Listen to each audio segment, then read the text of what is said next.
So African safaris are overrated.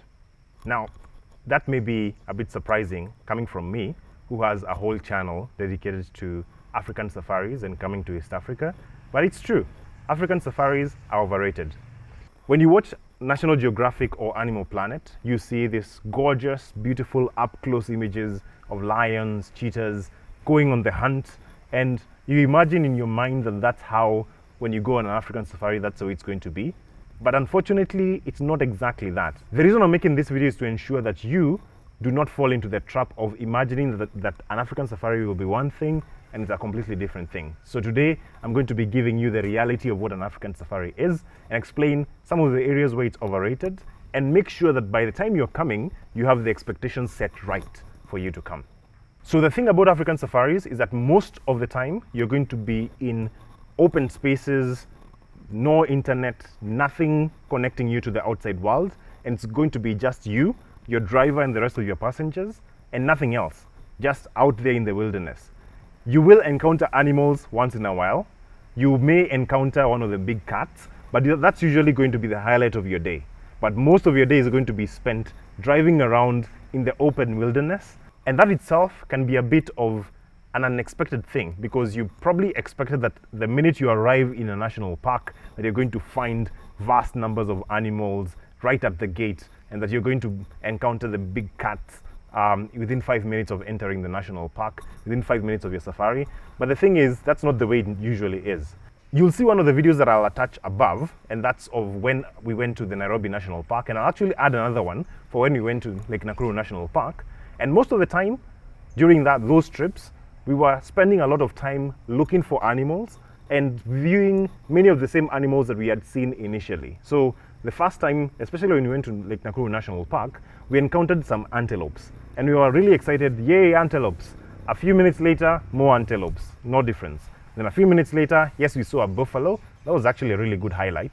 But then after that, more antelopes, and more antelopes, open spaces, and more antelopes. I think you get the point here, that you're going to encounter a lot of the same animals, and it's going to be driving around looking for a particular kind of animal, and basically you do not know what to expect. Now, this is different from the way a zoo would be, because with a zoo, you would specifically know which animal you're going to find in what park and in what part of the park. So when you go to like this direction, you know a lion is going to be there, and when you go in this direction, you know that there's going to be a cheetah there. But in the national park, these animals are wild and free, and so you do not know where to find them and how to find them unless you're really good at tracking. And so it's going to be more of a lottery, that you may find some luck and find, well, an unexpected animal, but most of the time you are going to be going out on the hunt. Now that's a bit different compared to viewing it on a TV show, and that's because, well, the TV shows spend a lot of time looking for those animals and searching for them. So that's one part. Now, if you're the kind of person who has a short attention span, you probably do not want to come to a safari. You probably want to do something that will stimulate your attention much faster, because a safari will mostly be just sitting and going around without knowing exactly what you're going to find.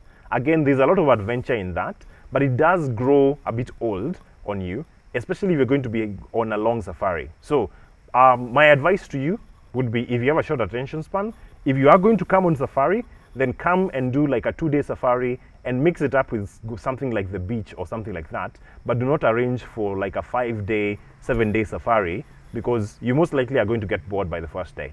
So the other reason why safaris are overrated is because of the crowds. Now, when you think about going on safari, you think about going to the Masai Mara, where you're going to witness the great wildebeest migration and like the wildebeest crossing the Mara River and then being eaten by crocodiles. And yes, you will see that. But the thing is, if you're going to come, that usually is within like a 2 or 3 month window of time when that wildebeest migration is happening. Now, if the whole of the world is thinking about the same idea as you, it means that a lot of you guys are going to be in the same one choke point. So you'll find that during the great wildebeest migration at the Masai Mara, there are a lot of people who come during that time. They have the same idea as you. They want to come and witness the great wildebeest migration, and usually that's around like a very small area. So you'll find a lot of vans trying to witness the same thing. So if crowding is not your thing, and I'm sure it's not a thing for most people, then you probably don't want to come to the Masai Mara during that crowded period, but you don't really have a choice. And so the next alternative would be either come and endure the crowd or view it on TV, or come when the wildebeests are not moving and crossing the Mara River. And that may be something you probably don't want. So one of the other reasons why safaris are overrated is that they are expensive. Now, again, it's worth the cost. You do get what you pay for. If you're paying a lot for your safari, and most likely that you're using a well-rated company, a company that is has a lot of experience doing these things, you will really get a good experience. But safaris are not cheap. I'll attach a video above that explains how much safaris cost. And one of the things you'll notice is that if you want to go on a good safari, it will cost about $4,000. Now, especially if you're the kind of person who gets bored quickly, $4,000 will be a lot of money that you'll have spent for something you don't really enjoy that much. So one of the reasons they're overrated is because they cost a lot. And yes, you do get what you pay for, but it's something that is relative. Different people will consider different things worth it. And in this particular case, especially if you're the kind of person who doesn't enjoy the great outdoors and spending a lot of time in nature, you may find that that was a waste of money for you. The other reason why safaris are overrated is that you spend a lot of time trying to actually get to the safari and very little time actually viewing the animals compared to the transport time, the travel time that you'll spend getting to that national park. Now let's take an example of the Masai Mara National Park. If you want to get to Masai Mara National Park from San Francisco, you'll have a lot of days that you'll spend from LAX to Nairobi, and after that long flight, you will have to endure a very long bumpy ride, about a whole day of traveling from Nairobi, which is the capital city, this is where you land, to the Masai Mara. Now those are going to be about 3 days of traveling for you to spend about 2 or 3 days at the Masai Mara and then spend another 3 days traveling back home. And so one of the things you may not have thought about is that there's a lot of travel time that you'll take between home to the national park you're going to.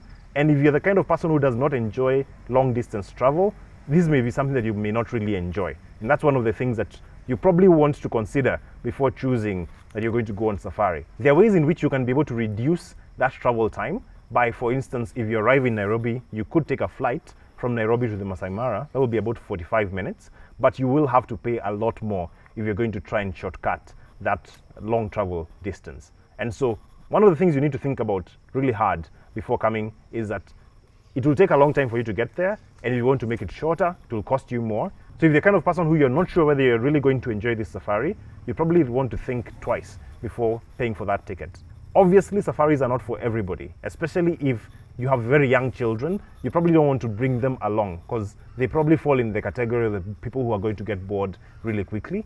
And so you probably want to avoid safaris if you're not that kind of person who is going to enjoy them, or if you have very young kids. Now, I have a video, and I'll add that up there as well, for when you want to go on safari with very young kids, and you can watch that if you're within that category. I personally have gone on quite a number of safaris, and I've enjoyed them a lot, but most of them were spent having the issues that I've talked about in this video. So if this content is the kind of content that you enjoy watching, I encourage you to smash that like button and subscribe if you're not already. And until next time, keep traveling.